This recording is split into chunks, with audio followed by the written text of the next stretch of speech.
ਪਹੁੰਚੇ ਹੋਏ ਨੇ ਸਾਰਿਆਂ ਦੇ ਤੇ ਸਮੁੱਚੀ ਸਾਧ ਸੰਗਤ ਨੂੰ ਗੁਰੂ ਫਤਿਹ ਪ੍ਰਵਾਨ ਹੋਵੇ ਜੀ। ਵਾਹਿਗੁਰੂ ਜੀ ਕਾ ਖਾਲਸਾ ਵਾਹਿਗੁਰੂ ਜੀ ਕੀ ਫਤਿਹ। ਖਾਲਸਾ ਜੀ ਜਿੰਨੇ ਸਵਾਸ ਉਸ ਪਰਮਾਤਮਾ ਨੇ ਸਾਡੇ ਲਿਖੇ ਆ ਉਹ ਭੋਗ ਕੇ ਹਰ ਇਨਸਾਨ ਨੇ ਇਸ ਦੁਨੀਆ ਤੋਂ ਚਲੇ ਜਾਣਾ ਹੈ। ਇਹ ਸਰੀਰਾ ਮੇਰਾ इस जग में आए के क्या तुझ कर्म कमाया कि कर्म कमाया तुझ शरीरा जा तू जग में आया। ਜਿਹੜੇ ਬਜ਼ੁਰਗਾਂ ਦੀ ਅਸੀਂ ਅੱਜ ਅੰਤਮ ਅਰਦਾਸ ਵਿੱਚ ਸ਼ਾਮਲ ਹੋਣ ਆਏ ਹਾਂ ਉਹਨਾਂ ਦਾ ਜੀਵਨ ਬਹੁਤ ਹੀ ਪ੍ਰੇਰਨਾਦਾਇਕ ਬਹੁਤ ਹੀ ਚੜ੍ਹਦੀ ਕਲਾ ਵਾਲਾ ਹੈ। ਜਦੋਂ ਉਹਨਾਂ ਦੀ ਜਵਾਨੀ ਸੀ ਜਵਾਨੀ ਦੇ ਵਿੱਚ ਆਪਣੇ ਆਪ ਨੂੰ ਦੇਸ਼ ਨੂੰ ਸਮਰਪਿਤ ਕੀਤਾ। ਫੌਜ ਵਿੱਚ ਭਰਤੀ ਹੋਏ। ਫੌਜ ਵਿੱਚ ਭਰਤੀ ਦੇ ਦੌਰਾਨ ਉਹਨਾਂ ਨੇ 3 ਲੜਾਈਆਂ ਲੜੀਆਂ ਦੇਸ਼ ਦੇ ਲਈ 1962 ਦੀ 1965 ਦੀ ਤੇ 1971 ਦੀ। ਸਾਡੇ ਬਜ਼ੁਰਗਾਂ ਨੇ ਦੇਸ਼ ਦੇ ਲਈ 3 ਲੜਾਈਆਂ ਲੜੀਆਂ। ਉਸ ਤੋਂ ਬਾਅਦ ਰਿਟਾਇਰਮੈਂਟ ਲੈ ਕੇ ਪਿੰਡ ਆਪਣੇ ਬੱਚਿਆਂ ਦੇ ਨਾਲ ਰਹਿ ਰਹੇ ਸੀ। ਫਿਰ ਸਾਡੇ ਸਾਰੇ ਸਿੱਖ ਸਮਾਜ ਦੇ ਜ਼ਿੰਦਗੀ ਦੇ ਅੰਦਰ ਇੱਕ ਅਜਿਹੀ ਘਟਨਾ ਘਟਦੀ ਆ ਜਿਸ ਨੇ ਹਜ਼ਾਰਾਂ ਪਰਿਵਾਰਾਂ ਨੂੰ ਉਜਾੜ ਦਿੱਤਾ, ਲੱਖਾਂ ਲੋਕਾਂ ਦੀਆਂ ਜਾਨਾਂ ਲੈ ਲਈਆਂ। ਉਹ ਸੀ 1984। ਦਿੱਲੀ ਦੇ ਤਖਤ ਤੇ ਬੈਠੇ ਕਾਂਗਰਸੀ ਹੁਕਮਰਾਨਾਂ ਨੇ ਸਿੱਖ ਸਮਾਜ ਦੇ ਅੰਦਰ ਝੋਲੀ ਦੇ ਅੰਦਰ ਜੂਨ 1984 ਪਾਈ, ਨਵੰਬਰ 1984 ਪਾਈ। ਸਾਡੇ ਧਰਮ ਤੇ ਹਮਲਾ ਹੋਇਆ, ਟੈਂਕਾਂ ਤੋਪਾਂ ਨਾਲ ਹਮਲਾ ਕੀਤਾ ਗਿਆ। ਸ੍ਰੀ ਅਕਾਲ ਤਖਤ ਸਾਹਿਬ ਜੀ ਨੂੰ ਢਹਿ ਢੇਰੀ ਕੀਤਾ ਗਿਆ। ਹਜ਼ਾਰਾਂ ਨਿਰਦੋਸ਼ ਸਿੱਖਾਂ ਦਾ ਕਤਲੇਆਮ ਕੀਤਾ ਗਿਆ। ਦਰਬਾਰ ਸਾਹਿਬ ਦੀ ਪਵਿੱਤਰ ਪਰਿਕਰਮਾ ਨਿਰਦੋਸ਼ ਸਿੱਖਾਂ ਦੇ ਖੂਨ ਨਾਲ ਰੰਗੀ ਗਈ। ਫਿਰ ਨਵੰਬਰ 1984 ਤੇ 10,000 ਸਿੱਖਾਂ ਦਾ ਕਤਲੇਆਮ ਕੀਤਾ ਗਿਆ ਦਿੱਲੀ ਦੀਆਂ ਗਲੀਆਂ ਦੇ ਵਿੱਚ। ਦਿੱਲੀ ਦੀਆਂ ਗਲੀਆਂ ਦੇ ਵਿੱਚ 3 ਦਿਨ ਸਿੱਖਾਂ ਦਾ ਕਤਲੇਆਮ ਹੁੰਦਾ ਰਿਹਾ। 3 ਦਿਨ ਦੇ ਕਤਲੇਆਮ ਤੋਂ ਬਾਅਦ ਉਸ ਕਤਲੇਆਮ ਦੇ ਕਰਨ ਵਾਲੇ ਦੇ ਮੁਖੀ ਰਾਜੀਵ ਗਾਂਧੀ ਘਰੋਂ ਬਾਹਰ ਨਿਕਲ ਕੇ ਆਪਣੇ ਮਹਿਲ ਤੋਂ ਬਾਹਰ ਨਿਕਲ ਕੇ ਇਹ ਗੱਲ ਕਹਿੰਦਾ ਹੈ ਕਿ ਜਦੋਂ ਕੋਈ ਦਰਖਤ ਗਿਰਦਾ ਤਾਂ ਧਰਤੀ ਹਿਲਦੀ ਹੈ ਤਾਂ ਹਜ਼ਾਰਾਂ ਲੋਕ ਮਰ ਜਾਂਦੇ ਨੇ।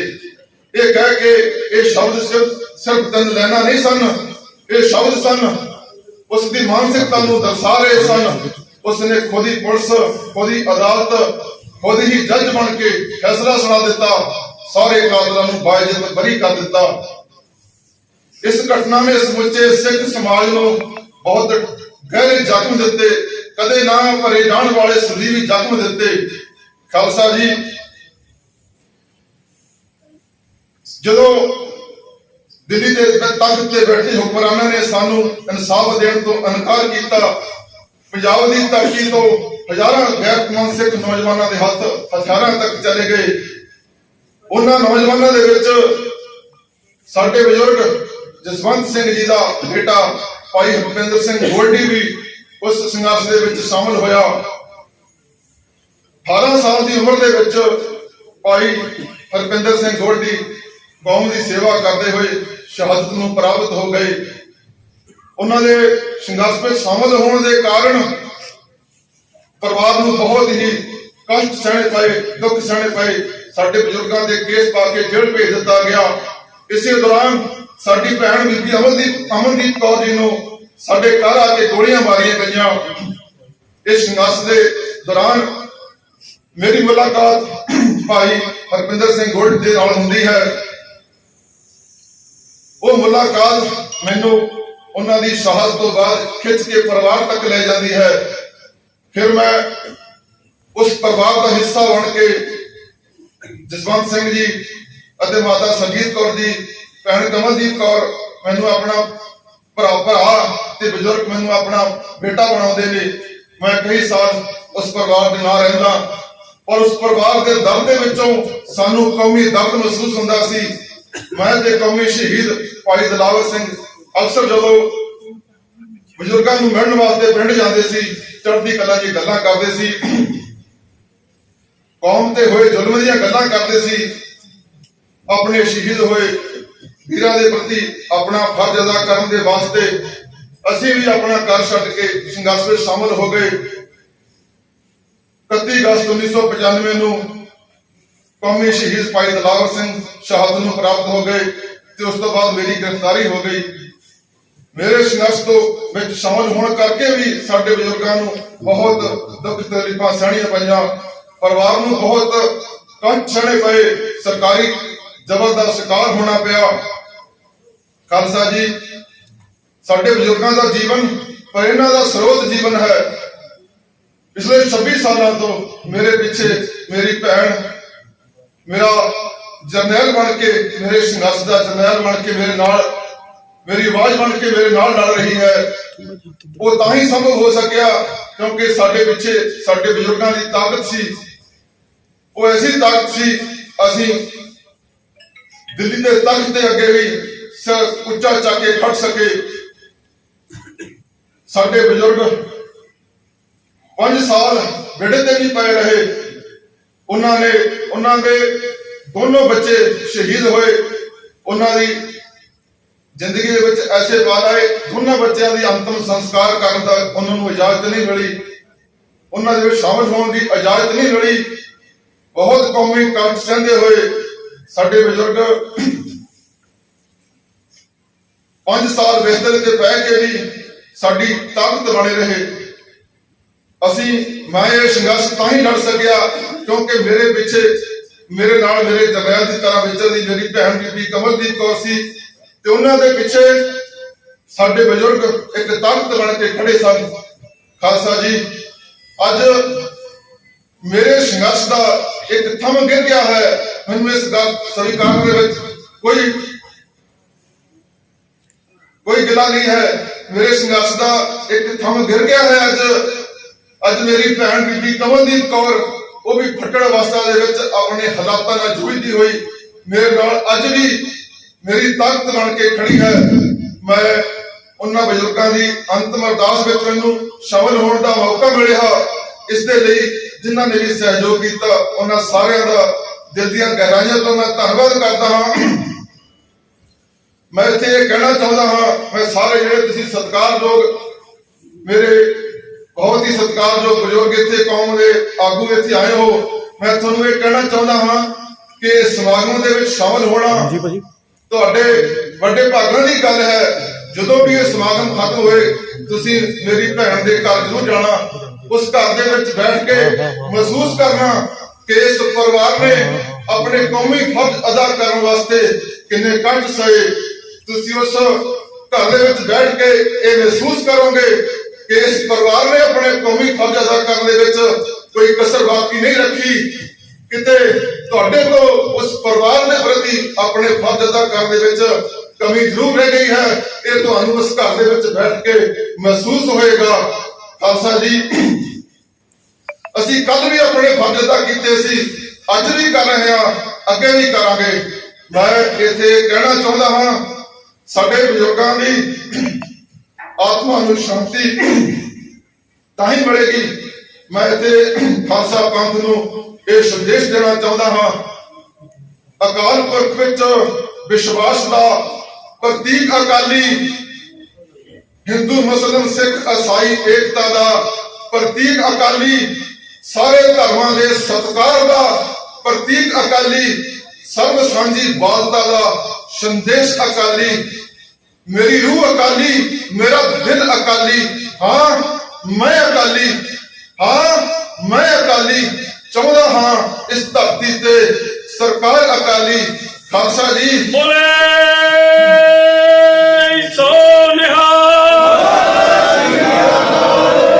ਉਹਨਾਂ ਕਾਤਲਾਂ ਦਾ ਜਿਨ੍ਹਾਂ ਕਾਤਲਾਂ ਨੇ ਸਾਡੇ ਅਕਾਲ ਤਖਤ ਸਾਹਿਬ ਨੂੰ ਢਹਿ ਢੇਰੀ ਕੀਤਾ, ਜਿਨ੍ਹਾਂ ਨੇ ਹਜ਼ਾਰਾਂ ਨਿਰਦੋਸ਼ ਸਿੱਖਾਂ ਦਾ ਕਤਲੇਆਮ ਕੀਤਾ, ਉਹਨਾਂ ਦਾ ਰਾਜ ਭਾਗ ਇਸ ਧਰਤੀ ਦੇ ਮੱਥੇ ਤੇ ਲੱਗਿਆ ਹੋਇਆ ਇੱਕ ਕਲੰਕ ਹੈ। ਖਾਲਸਾ ਪੰਥ ਦਾ ਇਸ ਧਰਤੀ ਮਾਂ ਦਾ ਅਪਮਾਨ ਹੈ। ਮੇਰੀ ਸਾਰੇ ਖਾਲਸਾ ਪੰਥ ਨੂੰ ਇਹ ਬੇਨਤੀ ਹੈ ਕਿ ਸਾਡੇ ਗੁਰੂ ਸਾਹਿਬਾਨਾਂ ਨੇ ਸ਼ਹਾਦਤਾਂ ਕੁਰਬਾਨੀਆਂ ਸਰਬੰਸ ਇਸ ਕਰਕੇ ਨਹੀਂ ਮਾਰਿਆ ਕਿ ਕਿਸੇ ਸਹੂਲਤਾਂ ਸਾਨੂੰ ਮਿਲਣਗੀਆਂ। ਉਹਨਾਂ ਨੇ ਧਰਮ ਦੇ ਲਈ, ਕੌਮ ਦੀ ਅਣਖ ਤੇ ਗੈਰਤ ਦੇ ਲਈ ਸਰਬੰਸ ਵਾਰਿਆ।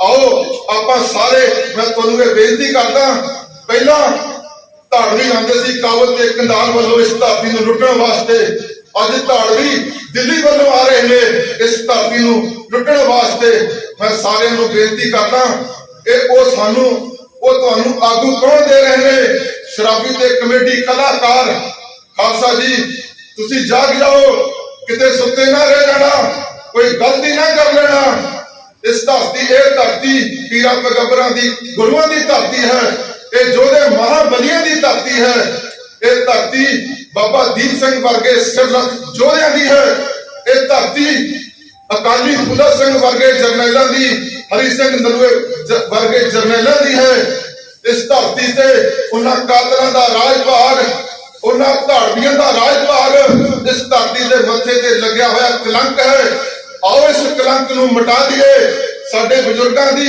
ਆਤਮਾ ਨੂੰ ਸ਼ਾਂਤੀ ਤਾਂ ਹੀ ਮਿਲੇਗੀ ਜਿਨ੍ਹਾਂ ਨੇ ਉਹਨਾਂ ਤੇ ਜ਼ੁਲਮ ਕੀਤੇ ਨੇ ਜਿਨ੍ਹਾਂ ਨੇ ਸਾਡੇ ਪਰਿਵਾਰਾਂ ਨੂੰ ਉਜਾੜਿਆ ਹਜ਼ਾਰਾਂ ਮੇਰੇ ਵੀਰ ਸ਼ਹੀਦ ਹੋਏ ਨੇ ਉਹਨਾਂ ਦੀ ਆਤਮਾ ਨੂੰ ਸ਼ਾਂਤੀ ਤਾਂ ਹੀ ਮਿਲੇਗੀ ਜੇ ਇਹਨਾਂ ਦੀ ਇਸ ਰਾਜ ਭਾਗ ਦਾ ਇਸ ਕਾਤਲ ਕਾਂਗਰਸ ਦੇ ਰਾਜ ਭਾਗ ਦਾ ਇਸ ਧਰਤੀ ਤੋਂ ਇਸ ਦੇਸ਼ ਤੋਂ ਇੱਕ ਸਿੱਖ ਦਾ ਫਰਜ਼ ਹੈ ਜਦੋਂ ਵੀ ਤੁਹਾਨੂੰ ਵੋਟ ਪਾਉਣ ਦਾ ਜੇ ਤੁਸੀਂ ਨਹੀਂ ਲੜ ਸਕੇ ਗੱਲ ਮੰਨੀ ਜਾ ਸਕਦੀ ਹੈ ਲੇਕਿਨ ਵੋਟ ਪਾਉਣ ਦੇ ਅਧਿਕਾਰ ਦੀ ਵਰਤੋਂ ਕਰਦੇ ਸਮੇਂ ਇਸ ਵੋਟ ਪਾਉਣ ਦੇ ਅਧਿਕਾਰ ਨੂੰ ਆਪਣਾ ਹਥਿਆਰ ਸਮਝ ਕੇ ਉਹਨਾਂ ਕਾਤਲਾਂ ਦੇ ਖਿਲਾਫ ਵਰਤੋ ਬੋਲੇ ਸੋਨਿਹਾਲ ਸਤਿ ਸ੍ਰੀ ਅਕਾਲ।